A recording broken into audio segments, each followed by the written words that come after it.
Skolītes kempings ver vaļā vārtus 7 no rīta dodamies ceļā uz Kortīnu, kas mūsu ceļojumā ir vistālākais mērķis. Patiesībā mums Kortīnā darīšana tikai tik, cik paņemt ekipējumu priekš Via Ferratas. Oriģinālais plāns bija, ka ņemsim uz 2 dienām. Iesāksim ar vienu vieglu feratu un nākošā dienā mēģināsim kaut ko salīdzinoši grūtu, bet jau šobrīd skaidrs, ka šis plāns neizdosies, jo grūto feratu mēs veiktu tikai, ja laika apstākļi būtu tuvu perfektiem, bet tie solās būt diezgan draņķīgi, tāpēc atstājam tikai vieglo gājienu.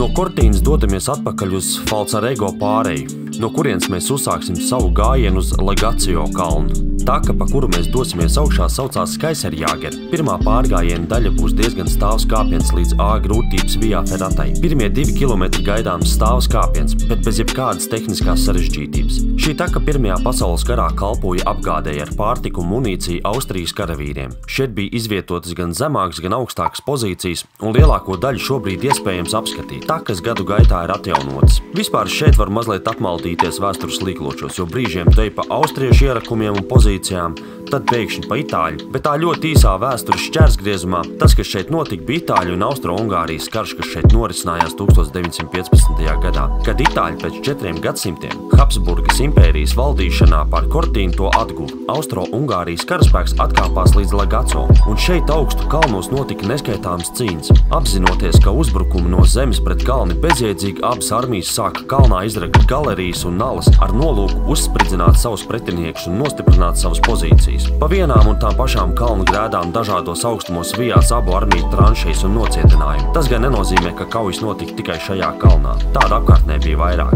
Jau no paša sākuma taki diezgan stāvi un grūti ejami. Nezinu, kas šodien notic, bet viss kā viens jūtamies kā nodzīti zirgi. Knapi velkam savas kājas. Bail iedomāties, kas būtu noticis, ja būtu paņēmis šodien grūto Ferratas variantu, kuras ir C un D grūtības pakāpes un ļoti garš maršruts. Šeit mums priekšā ir tikai A Ferratas un pie tam nepārāk garas. Esam nonākuši pie Ferratas, kas pēc papīriem iet līdz kalna galam, bet tas, maigi izsakoties, ir pārspīlēts. Velkam noīrēto ekipējumu un dodamies piedzīvojumā. Jāsaka godīgi, ka neesmu nekāds Ferrata eksperts. Tik cik staigājis Tatros ērgļa taku un Ferratas Banikova apkārtnē, tur diezgan cieti un austrumu eiropiešiem raksturīgi ekipējumi vilka tikai katrs 100. Alpos Ferratas es neesmu staigājis, tāpēc man nav ne jausmas, kāda kultūra un attieksme valda šeit. Šī ir pati vieglākā A līmeņa taka. Un ja man būtu vēlreiz šeit jāiet, es drīzāk ekipējumu neņemtu. Bet tas nenozīmē, ka es to iesaku, un jāsaka godīgi, ka arī šeit bija tikai kādi 50% cilvēki, kas vilka drošības ekipējumu. Tāpat laikā racionāli padomājot, ka pa gandrīz 30 eiro tu ļoti palielina iespēju neizdarīt uz kalnu vienu kļūdainu soli, kas var maksāt arī tavu dzīvību, tad varbūt tas tomēr ir tā vērts. Katrā ziņā nevajadzētu pret to izturēties pavirši. Un es runāju tikai par šo konkrēto vietu. Aiziesim uz to otru pusi tur. Jā. Mašīna gan. Vietām šeit parādās tuneļi, kas šajā kalnā nav mazums, un šeit nu gan jāsaka, kā ir. Ķiveres ir zelta vērtē.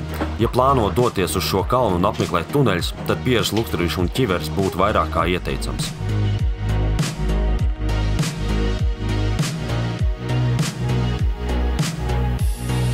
Priekšā palicis pēdējais, bet ļoti stāvais kāpiens līdz kalnu virsotnēm. Šeit mūs jau tā kuslais solis paliek vēl lēnāks. Šis kāpiens līdz šim prasīs daudz vairāk spēka, kā to bija iedomājies pirms tam. Iespējams, ka pa ceļojumu ir sakrājies un visiem ir fiziskās bedres diena. Šis pārgājiens man atgādina gadījumu, kad Tatros pēdējā ceļojuma dienā apsolīja līdzbraucējiem, ka uzkāpsim priekš Tatriem nemaz tik augstā, kā mēs to nosaucām Piemājas kalniņā, kas beigās izvērdās par normālu pliezienu, ka visiem mēl līdz zemē. Tā kā kalns nedrīkst vērtēt tikai pēc to augstumu. Pat relatīvi nepārāk augsti kalni mēdz sagādāt izaicinājumus.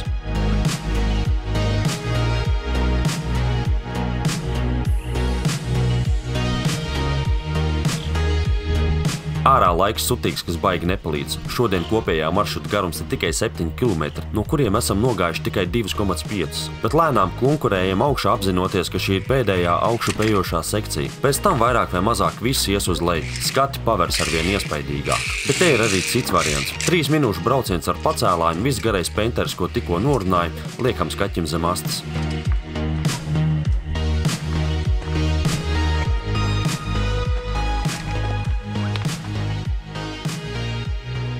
Esam tikuši augšā un kādu laiku uzturēsimies aptuveni 2700 metru augstumā.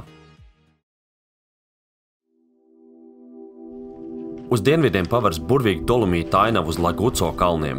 kas līdzinās milzīgam mūrim. Augšā ir daudz cilvēku, kas uzbraukuši lūkot apkārtnes ainavu. Populārākais veids šeit ir uzbraukt ar pacēlāju un tad pa tuneļiem doties lejā. Mēs darīsim līdzīgu, izņemot to pacēlāju daļu. Aiz Laguco kalniem redzams arī daudz lielākas kalnu virsotnes, kas ietītas mākoņos. Tās sniedzas virs 3200 metriem. Uz dienvidiem nedaudz zemāki kalni un daudz zaļāka ainava. Tā pavisam mierīgā garā daudzviet piestājot un apskatot ainavu esam nonākuši līdz Laguco viesnīcai, kas Cortīnas apkārtnē ir augstākā kalnos esošā. No šejienes taka sākas iet lejā no kalna.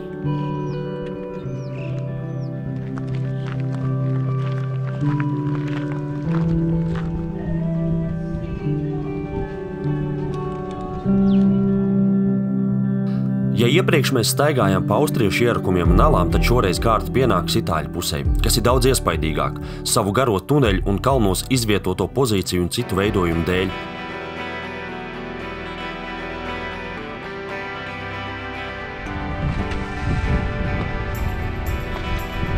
Pirmā augšējā daļa ļoti interesanta, gan ainiviski, gan iešanas ziņā.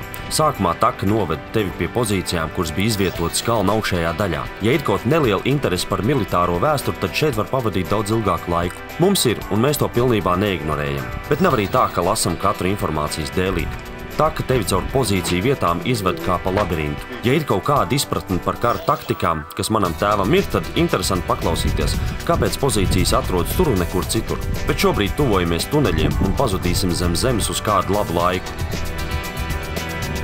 Pirmā pasaules kara laikā izveidotie Lagucio tuneļi ir vienas no plašākajām mākslīgi veidotajām tuneļu sistēmām visos Dolomītos. Veids, kā šie tuneļi tika būvēti, diezgan interesants. Karavīri burtiski pirkstu norādīja: spridzināsim tuneli tajā virzienā. Tunelis tiek spridzināts līdz vietai, kur parādās gaisma. Tiek novērtēta situācija, kuras kalna tajā brīdī atrodas, un piekoriģē tālāko tuneļa virzienu, līdz atkal parādās dienas gaisma, un tā līdz kalna augšai. Šobrīd šeit ierīkots muzejs, kas ļauj mums mazliet iztēloties, kādi šeit reiz bija dienesta apstākļi. Jāsaka godīgi, ka pat šobrīd, kā turistam staigājot, saprot, ka nekādu medus maizi te nebija. Mēs ejam lejā un ir grūti, jo tuneļa slīpums lielākoties ir 45 grādi. Tad iedomāties, ka tev jānes augšā munīcija, ložmetēji, pārtiku un vēl sazin kādas lietas un iespējams vēl ziemas apstākļos. Bet tuneļi ļāva kontrolēt kalnu pārēju, kas bija strateģiski svarīgs objekts. Tāpēc šeit nevienam netika prasīts, kā viņš jūtas. Un ir ļoti labi, ka šobrīd šeit ir muzejs. Tas ļauj kaut nedaudz saprast un iztēloties, kā šeit reiz karavīri stāvējuši un krituši par savu zemi.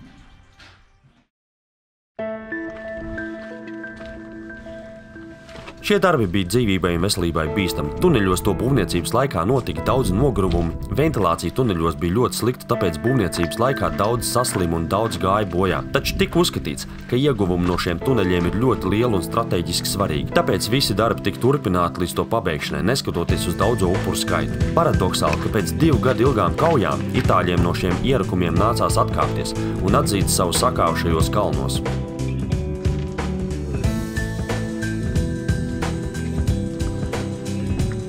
Pāēduši pusdienas pie vienām no itāļu virsnieku mājām, kas izveidotas klints sienā, dodamies atpakaļ. Un izņemot dažas interesantas vietas, šis pārgājiens var teikt, ka ir beidzies.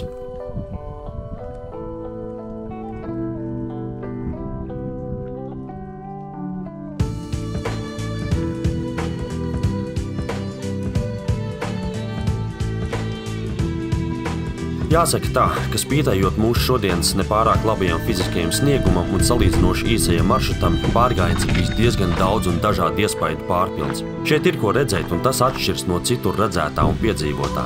Ir interesanti, ka tevi ik uz soļu pavada līdzi nākoša vēsture. Šobrīd grūti iedomāties, ka vietā, kur lielākoties apkārt redzam smaidu un dzirdam cilvēku smiekli, reiz dominēja ieroči un sprākstvielu trokšņi, un cik daudz likteņu šeit ir izlemti.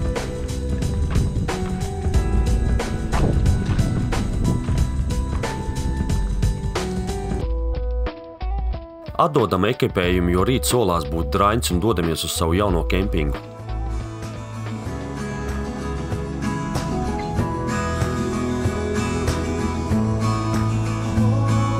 Ceļš kā vienmēr, Dolomītu kalnu ainavu pārpilns. Esam mazliet samocīti pēc pārgājiena, bet rīt mums būs nosacīta brīvā diena, kas vēl šobrīd nav izplānota un nezinām neko, ko rīt darīsim. Tiksim kempingā un sāksim domāt, ko varētu iespēt sliktos laika apstākļos.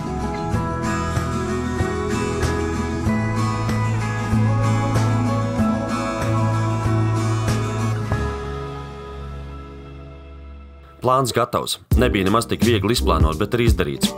Izrādās, tepat netālu no mūsu kempinga mežā ir pulka dinozauru, ko apskatīt. Un pats labākais, ka pa pliku velti – perkuso dinozauri.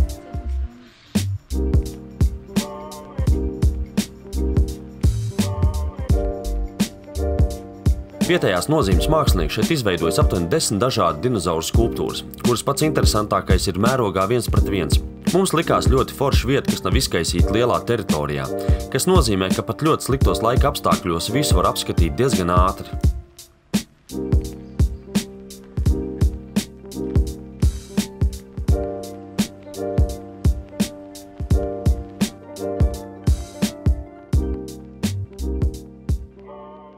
–20 km brauciena attālumā no dinozauriem atrodas Andrats pils, vai pareizāk sakot, pilsdrupas.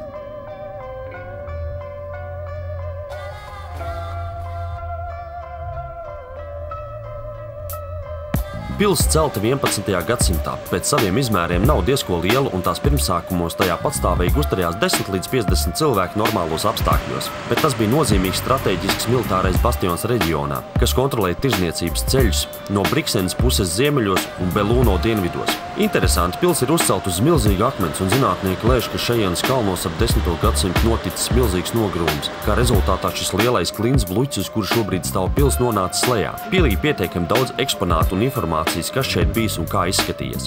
Sākot ar parastām informācijas plāksnēm, beidzot ar digitāliem risinājumiem. Brīdī, kad esam pilī, šeit ir izvietot mums mazliet nesaprotama laikmetīgās mākslas izstāde, kas mazliet apgrūtina pils apskatu un iedod tai mūsdienīgāku raksturu. Pils restaurācijas darbus sāk veikt 1986. gadā, kad galvenokārt notika attīrīšanas darbi no gruvešiem un sienu drupu nostiprināšana, lai ierobežot tālāko pils sabrukšanu. Šiem darbiem paralēli norisinājās arī arheoloģiskie izrakumi. Visi lielie darbi tika pabeigti ar 210 kvadrātmetru plašo stikla jumtu uzlikšanu. Labākais, ka šobrīd uz šā jumta ir iespējams uzkāpt, kas ļauj kaut nedaudz apkārtni redzēt no tās perspektīvas, kā šeit pils iemītnieki reiz to redzējuši.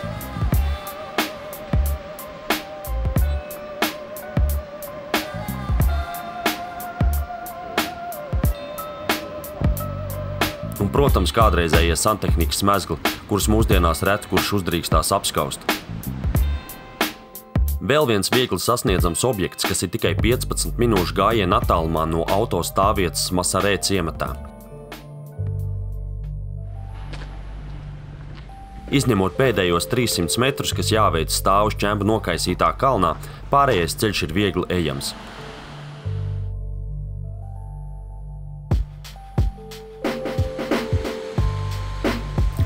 Skaists, nepārāk jaudīgs ūdenskritums, piekļuvi ļoti viegli un labi apskatāms. Mazliet traucēja urbānās vidas klātesamības jušana, bet ja to iespējams neredzēt vai neievērot, tad šis ne ar ko neatpaliek no daudziem citiem šajā ceļojumā redzētajiem. Lieliska vieta, kur bez piepūles aiziet ar visu ģimeni. Mūsu brīvā diena iet uz galu. Pa ceļam uz kempingu iebraucam restorānā kārtīgi paēst. No rīta sāksies mūsu atpakaļ ceļš uz Bergamo. Priekšā vēl 2 dienas, bet no pilnvērtīga ceļojuma skatu punkta tikai viena.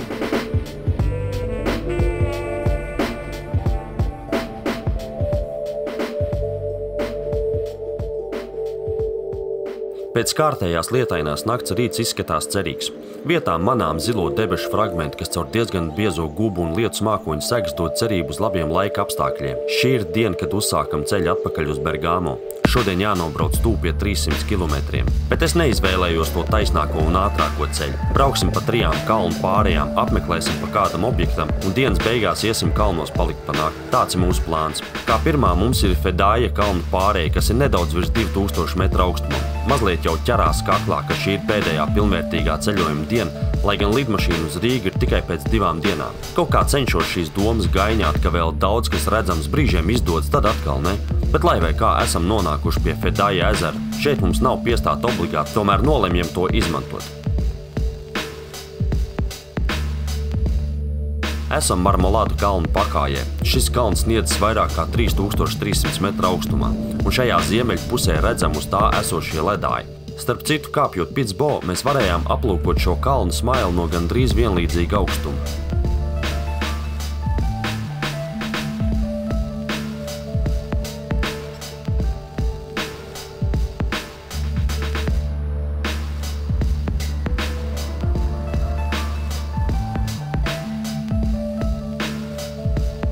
Priekšā mums vairāk kā 100 km tāls brauciens uz nākamo apskates objektu. Neizvēlamies ātrāko, bet šķietam interesantāko ceļu līdz tam.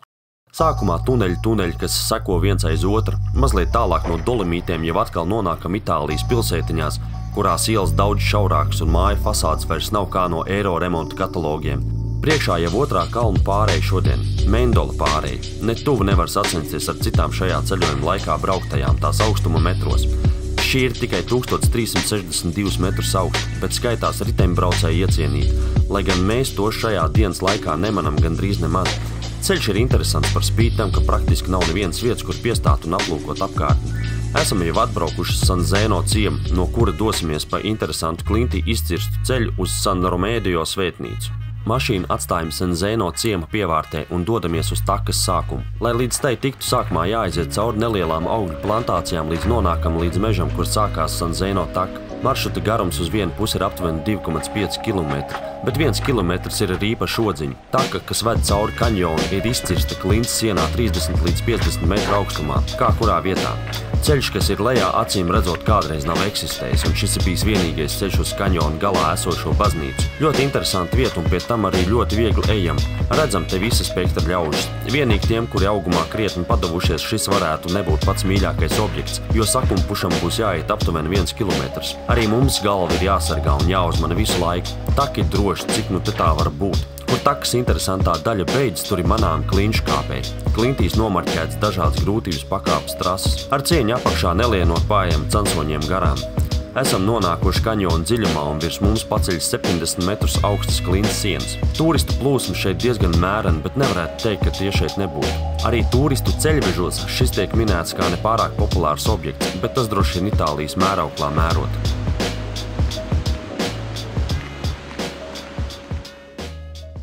San Romēdio baznīca, jāsaka godīgi, nebija īsti plānos līdz šejienei atnākt, bet te nu mēs esam. Un jūs pat nevarat iedomāties, cik ļoti mēs nenožēlojam, ka atnācām. Tās pakājai guļ lāči, kur šoreiz izklājušies visu acu priekšā.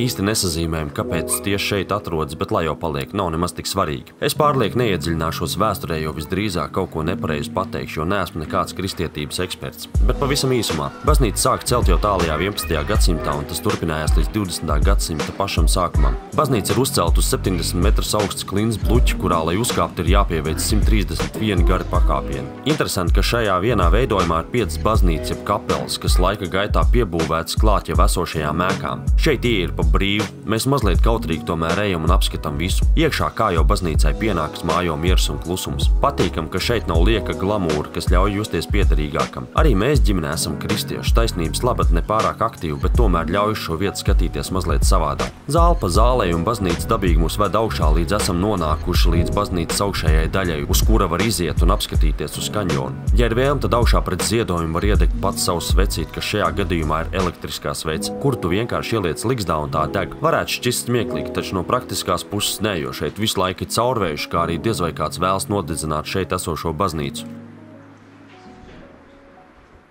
Mūs atkal gaida viens virs simtiņa pārbrauciens. Iesāksim šodienas 3. kalnu pāreju, bet līdz galam netiksim, jo mūsu plāns ir iet kalnos palikt pa nakti, bet līdz tam vēl jātiek. No Forno Alionu uzsākam braukt Vivionas pāreju. Šeit nu gan būtu vēlams netrāpīt, kad braucēju daudz. Vakars straujiem soļiem nāk virsū, tāpēc mūsu gadījumā kustība šeit ir maz. Laiks tāds mazliet nesaprotams, tā kā grib līt, tā kā nē. Gribētos jau pabeigt kalnu apmeklējumu uz labas nots, bet visdrīzāk, ka ne mēs tie noteicēji šajā gadījumā.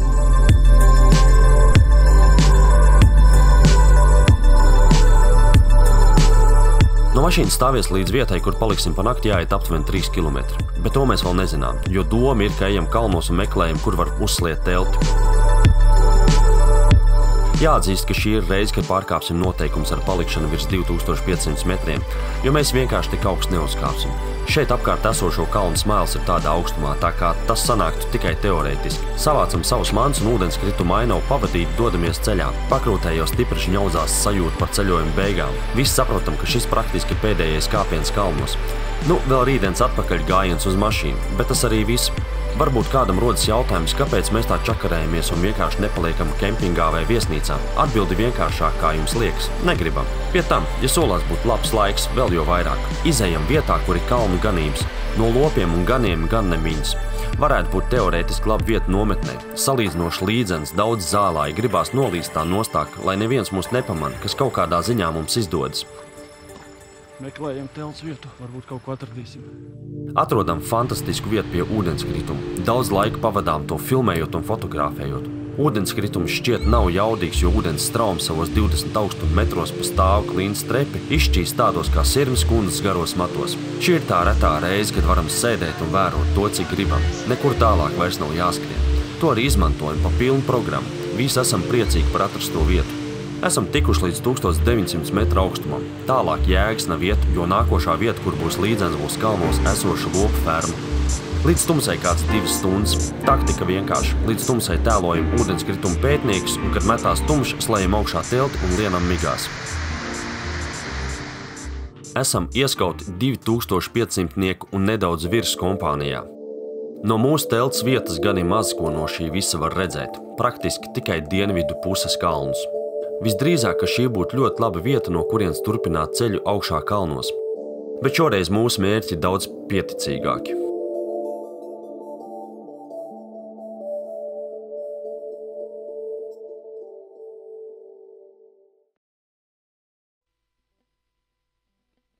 Pēdējā diena ir klāta. Ar gaismiņu ceļamies un vācam nost telti. Debesis skaidrojas ar katru brīdi un šķiet būs laba diena. Kalnos rīts dzēstrs kā vienmēr. Vēl cenšamies ar acīm atteisties kalnu ainavas, bet šķiet tas nav iespējams. Vienmēr būs par maz. Principā tas ceļojums tā arī ir galā. Ir mazliet pāri 6 no rīta. Esam vēl kalnos, bet iesim uz mašīnu.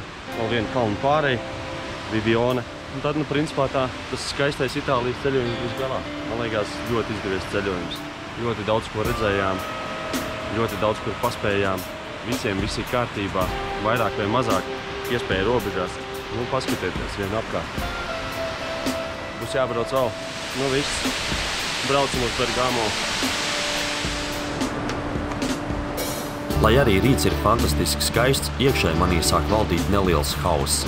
Apkārt viss tik skaists, bet visas tās domas par viesnīcu saganīšanām, mašīnas nodošanām un tā tālāk sāk traucēt. Cenšos tās visas gaiņāt prom, vismaz vēl šo atpakaļ iešanas stundiņu, jo rīts daudz skaistāks par iepriekšējās dienas vakaru. Saule tikko uzlekus un sāk apspīdēt kalnu galotnes. Mākoņi ne pirmo reizi šajā ceļojumā, kad mēs ejam ārā no ielejas, tie sāk vēlties iekšā. Samainamies vietām, jo ielejā kādam visu laiku ir jābūt. Esam vienlaiks priecīgi un bēdīgi. Vēl viena skaista grāmata ceļojuma izskatā ir izlasīta. Gribētos, lai turpinās, bet kā ir tā ir. Šo un to vēl no auto loga redzēsim. Tas tāds vājš mierinājums.